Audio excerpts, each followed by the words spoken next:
one does not simply walk into Mordor. Welcome to Voice of the Fat Mantis and my review / breakdown / rant of episode 7 of The Rings of Power, only on Amazon Prime. I'm having a hard time with this. Originally, I had recorded a full breakdown that discussed everything that happened and didn't happen within this episode, but as I was editing it, I was listening to it and I was boring myself because the episode was so boring. I was making up things to talk about and realized that there really wasn't nothing productive to talk about in this situation.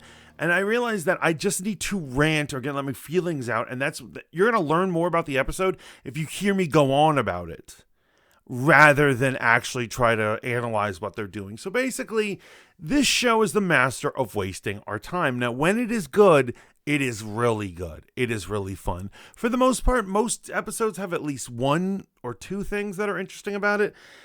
Maybe, and I count this is the second episode where literally nothing happened. No plot is moving, no things aren't moving. Characters decide to travel, but don't. They kind of hang out for a while, they meander. The Meteor Man plot is just dead in the water. He keeps using magic, it keeps pissing off the little people. The little people are like, get lost. We've already seen this happen. And so it's true that the Beastie Boys came by, Eminem and his crew. And they caused the fire, their bad asses, but nothing really substantial has moved along. Now, here's the problem. The show started with a very important mystery. Where is Sauron? And I was very much into it. Unfortunately, Galadriel has been trapped in a side quest for like 7 episodes at this point. Everything she's doing so far is a side quest. She is nowhere closer to knowing who or what Sauron is. Now, let's get real. It is probably going to end up being Halbrand. She's so eager to work with Halbrand because I think she's just warm for his form. And honestly, I got to say, before the reveal happens, I hope he gets to hit that.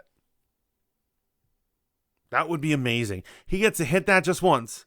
And then later on, he's like, sorry, baby. I'm the man you've been hunting this entire time.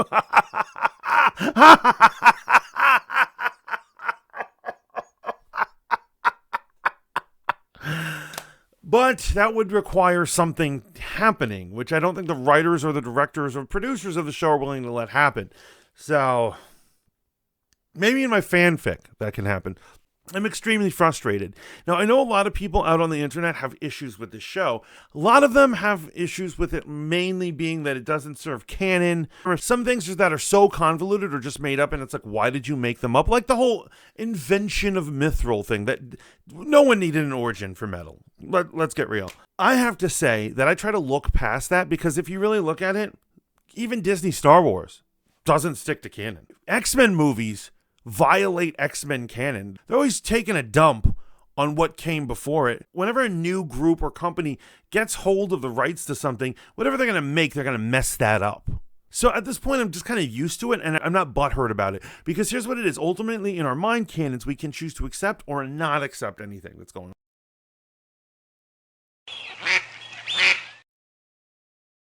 But however, I draw the line at just bad quality. And so this is a really good production, but they have a problem with in their writer's room that they don't understand that episodes need structure.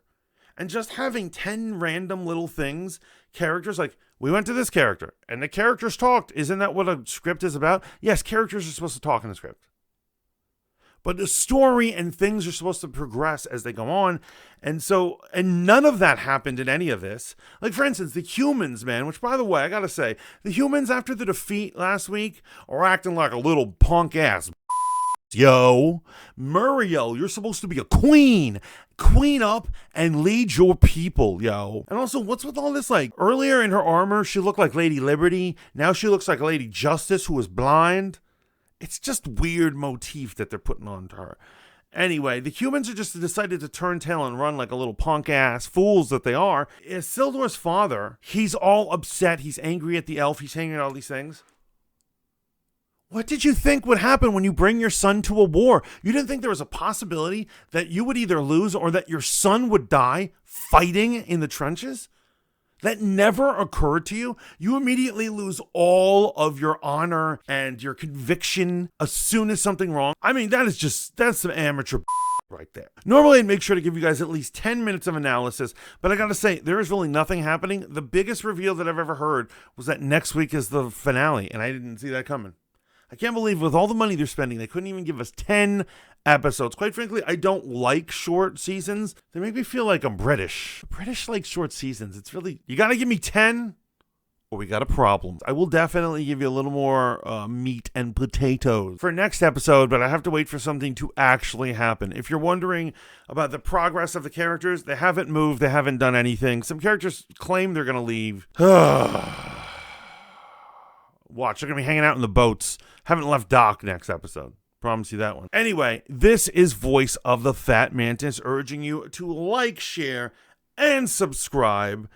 I'm sorry to have to put you through this. My heart has anguish because of this low quality show as well. So I'm sure you're feeling the same thing. We're in this ride together, folks. And yet, Meteor Man's probably not Sauron. I'm sorry about that one. That was a bad take. But honestly, I think the Gandalf theory's stupid too. So if you have other theories, please let me know down in the comments. Also, another thing. Waldreg, who is just a random barkeep, is currently the most important character in the show. What? Yeah, for some reason he was able to sneak away, and he somehow knows where the key goes, and he creates Mount Doom, and therefore creates Mordor. So that was not genius writing. Anyway, until next time, ciao for now.